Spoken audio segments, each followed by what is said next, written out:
കാലടി സംസ്കൃത സർവകലാശാലയിൽ പ്രതികാര നടപടിയുമായി ഗവർണർ. സർവകലാശാല വൈസ് ചാൻസലർ കെ ഗീതാകുമാരിയെ മാറ്റി. സിസ തോമസിന് പകരം ചുമതല നൽകി. വിവിധ വിഷയങ്ങളിൽ ഗവർണറുടെ ഉത്തരവ് പാലിക്കാത്തതിനാലാണ് നടപടി. ഗോപാൽ, ഷീല, സനൽ വിവരങ്ങളുമായി ചേരുകയാണ്. ഗോപാൽ, വീണ്ടും സിസ തോമസും ഗവർണറും വാർത്തയിൽ. കാലടിയിൽ ഇത്തവണ പ്രതികാര നടപടി.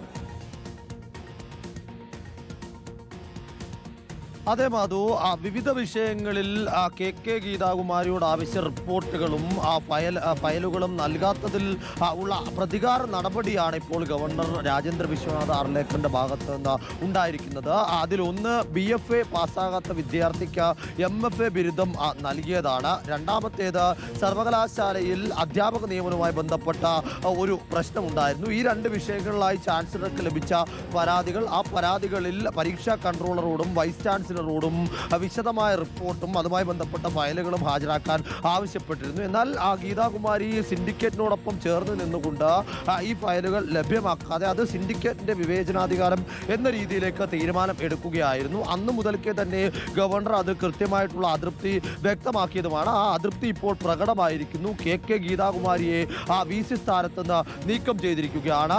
മുമ്പ് ഗവർണറായിരുന്ന ആരിഫ് മുഹമ്മദ് ഖാനാണ് കാലടി സംസ്കൃത സർവകലാശാലയിൽ താൽക്കാലിക വൈസ് ചാൻസലർ ഗീതാകുമാരിയെ നിശ്ചയിച്ചത്. ആ ഗീതാകുമാരിയെ പുതിയ ഗവർണർ മാറ്റിയിരിക്കുന്നു. പകരം ഗവർണർക്ക് ഏറ്റവും പ്രിയപ്പെട്ട സാങ്കേതിക സർവകലാശാലയിലെ VC കൂടിയായിട്ടുള്ള സിസ തോമസിനാണ് കാലടി സംസ്കൃത സർവകലാശാലയുടെ ചുമതല നൽകിയിരിക്കുന്നത്. സേവ് യൂണിവേഴ്സിറ്റി ക്യാമ്പയിനും സർവകലാശാലയിലെ UDF സിൻഡിക്കേറ്റ് അംഗങ്ങളും നൽകിയ പരാതിയിന്മേലാണ് ഇത്തരത്തിൽ ഒരു ഇടപെടൽ ഉണ്ടായിരിക്കുന്നത്. അതും അടിയന്തര ഇടപെടൽ എന്ന് തന്നെ വ്യക്തമാക്കേണ്ടിയിരിക്കുന്നു. ഇതൊരു തരത്തിൽ ഇടത് സിൻഡിക്കേറ്റ് അംഗങ്ങളോടും CPM നേതൃത്വത്തോടും കൂടിയുള്ള ഒരു പോരുപ്രഖ്യാപനമാണോ എന്നുകൂടി ആശങ്കപ്പെടേണ്ടതായിട്ടുണ്ട്. കാരണം കാലടി സർവകലാശാലയുടെ സിൻഡിക്കേറ്റ് നിയന്ത്രിക്കുന്നത് CPMന്റെ പ്രധാനപ്പെട്ട നേതാക്കൾ അടങ്ങുന്ന ഒരു വിഭാഗമാണ്. ആ വിഭാഗത്തിനോട് ദീർഘനാളായി തന്നെ ചാൻസലർക്ക് വലിയ അതൃപ്തിയുണ്ട്. അവിടെ നടക്കുന്ന കാര്യങ്ങളൊന്നും ശരിയല്ല. അവിടെ നടക്കുന്നത് ചട്ടവിരുദ്ധമായിട്ടുള്ള കാര്യങ്ങളാണ്. ഓരോ